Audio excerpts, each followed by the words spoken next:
Hi, this is Paul McGUIRE, and you are listening and watching the Paul McGUIRE Report. We're going to take a deep dive into Aldous Huxley, the philosopher, the thinker, the writer.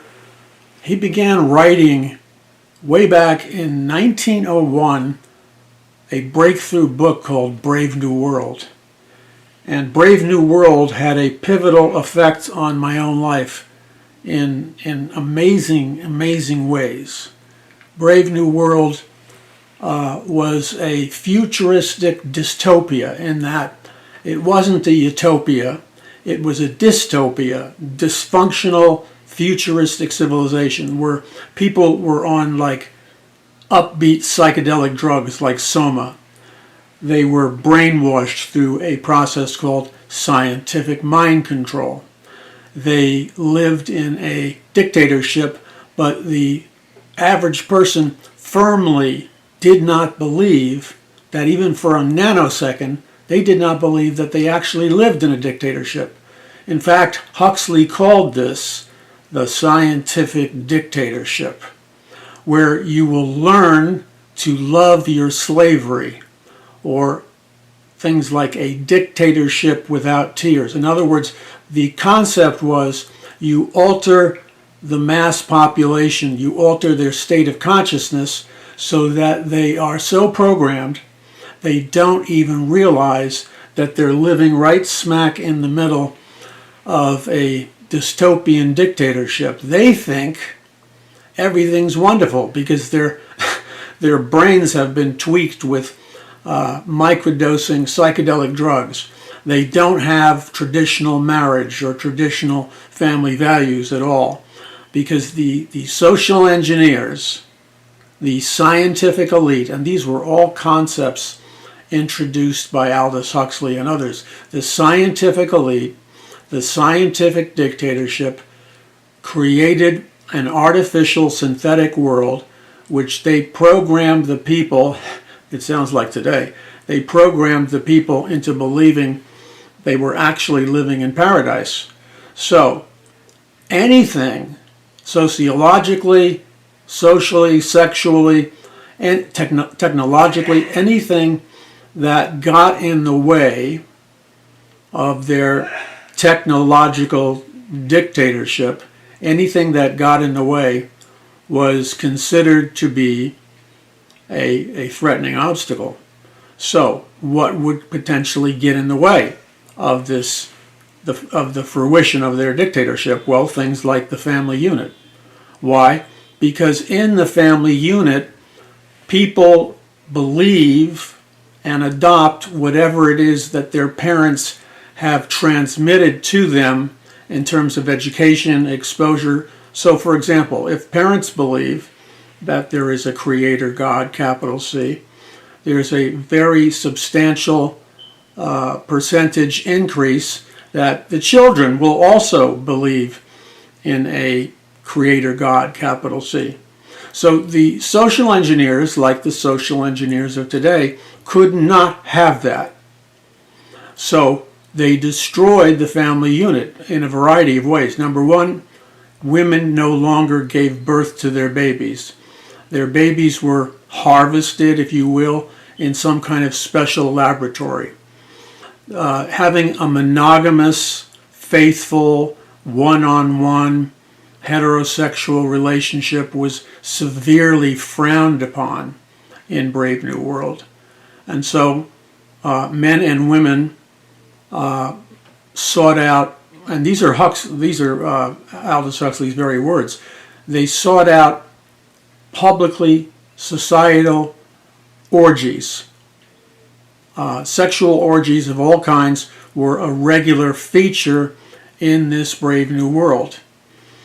And in an odd parallel, it matches in an eerie way the technocratic sociological reality of our time.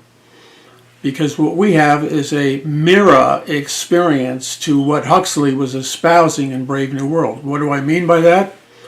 Well, for example, we have in America and the world today the mass proliferation of pornography, video pornography, primarily video forms of pornography distributed primarily on the internet, social media, and the use of other technologies. And so in this simulated world of sexuality, you don't have real organic human sexuality, for example, between a man and a woman in a relationship called marriage. Now, marriage is a relationship that was designed by the Creator God for the purpose of allowing mankind to be fruitful and to multiply, to reproduce, to make babies. Now, that's not the only reason God created the sexual relationship. But when we read the book of Genesis, and when we read the book of Genesis, by the way, it should be read not as a fable or a spiritual allegory.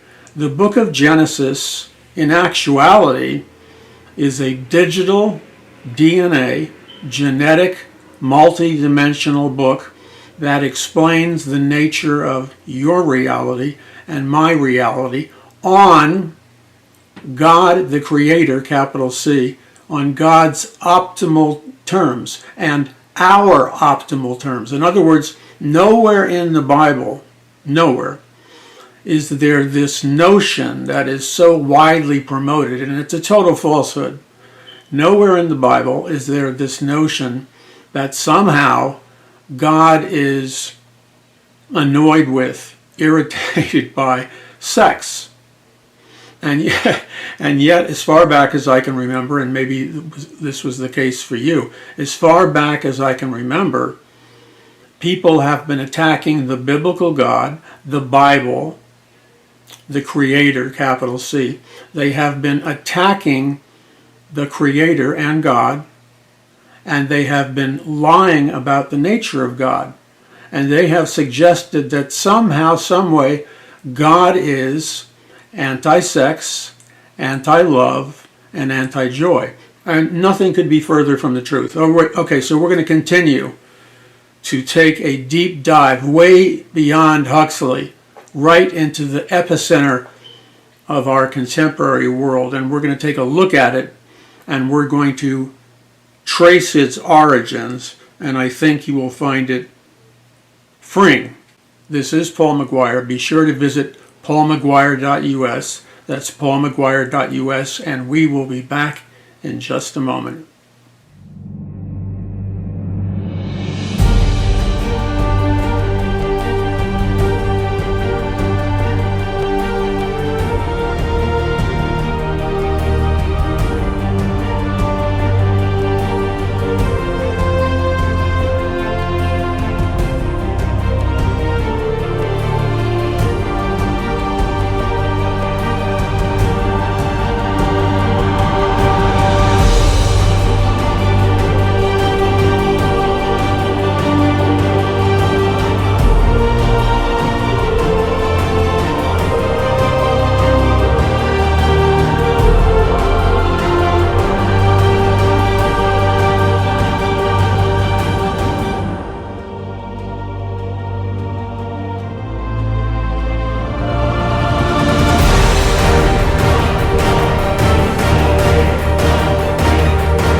Okay, once again, you're watching the Paul McGuire Report. This is Paul McGuire. Okay, back to Aldous Huxley. And we're going to continue to take a deep dive in this whole Huxley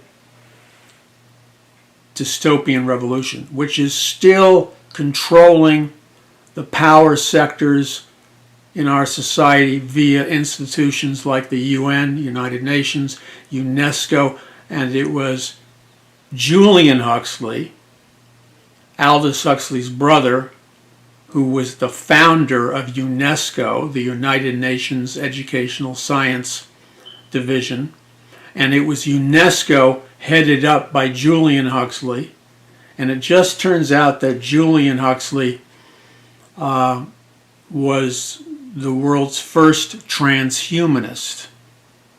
So let's lock in a kind of hyper-focus. Julian Huxley was the world's first transhumanist. He was also head of UNESCO, which was essentially the UN's global educational division. And it was Julian Huxley, the father of transhumanism, who developed all kinds of learning technologies which in actuality were indoctrination and scientific brainwashing technologies. A case in point, schools all over the world, all over the United States, employ a learning technology known as Common Core. But Common Core, described in its simplest form, is simply this. Common Core is when you reduce the complexity of a curriculum, an educational process, and you reduce it or boil it down to its common core. But Common Core is a indoctrination modality of education, because in Common Core, the teacher spoon feeds to the students the information, the curriculum. There's no dialogue, there's no interaction. The student is merely a passive recipient to the Common Core educational download, if you will. And the teacher just spits out the data. The student is rewarded with high grades, high test grades especially, if the student simply regurgitates the content of Common Core. So it's not really an educational learning process. In actuality, it's really an indoctrination process. Common Core is the teacher and the textbook and the computers programming individual students into accepting the official ideology of the state, if you will. But it's not education. It does not produce great people, great thinkers, great entrepreneurs. It does not produce creative people and people who invent things and people who can change the world. It creates a race of robots, and that's not what God wants your child to be. He doesn't want your child to be part of a race of robots. So isn't it interesting that our the global educational system has been largely created by the Huxley brothers, who were mentored by the science fiction author H.G. Wells. And H.G. Wells wrote books like The Island of Dr. Moreau on genetics, and H.G. Wells wrote books like The Invisible Man, Invaders from Mars. In the fictional genres, H.G. Wells wrote a lot of sci-fi books. But H.G. Wells in the non-fiction genre, H.G. Wells wrote a lot of books on the promotion of the New World Order. And H.G. Wells was a militant humanist who was firmly behind the creation of a global New World Order. So, in a sense, you could say the Huxley brothers were his disciples. And that is the template upon which our educational system in America and around the world is currently built. That's why there's such a uniformity of thought ideas and perception right now among students. You know, I remember doing an edition of the Paul McGUIRE report a number of years ago, not that long ago. And what I learned was that Communist China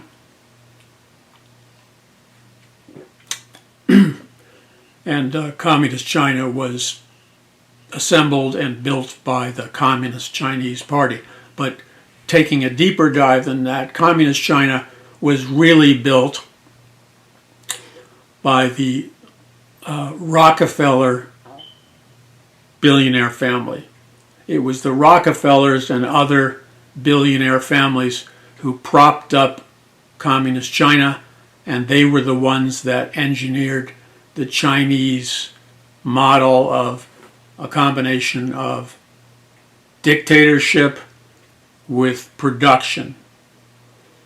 And it has to be described as an evil system because it is, by its own vocabulary, a militant adversary. It's a militant adversary of Jesus Christ and biblical Christianity. Now, this communist system is a godless system. It believes man is God and that men and women live to serve the state.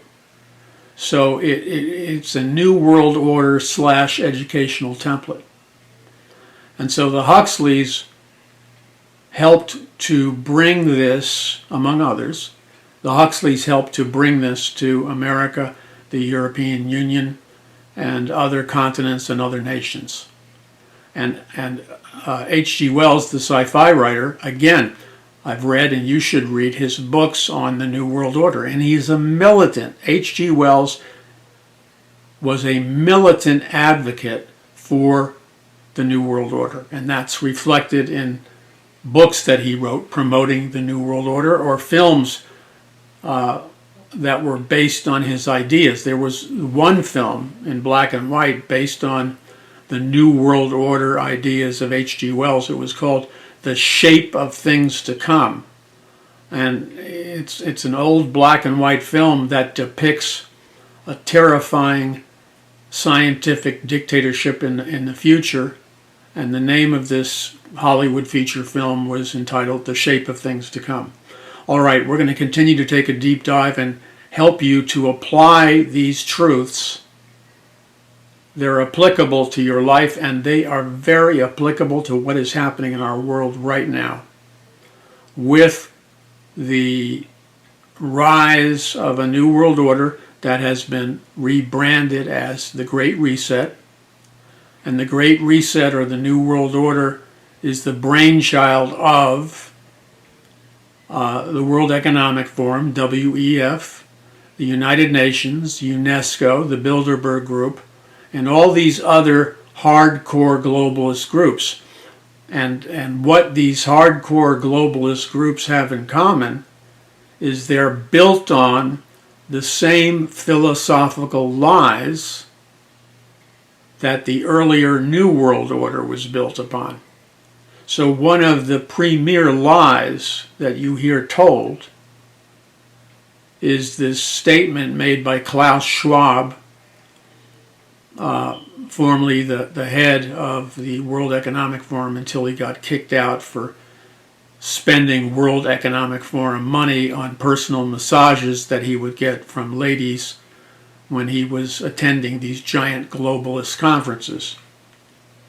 But Klaus Schwab, the former director of the World Economic Forum, he made this statement publicly many times. He said that the goal of the WEF is simply this: you will own absolutely nothing, and you will never be happier in your whole life. Now that slogan, you will own absolutely nothing, but you will never be happier in your whole life, is almost word for word the slogan and the propaganda that the communists used when they were trying to seduce the Russian people, when they were trying to seduce the Cuban people, the North Korean people. Every nation that was on a precipice of a communist revolution essentially bought into this communist/Marxist lie in which the people were lied to and told,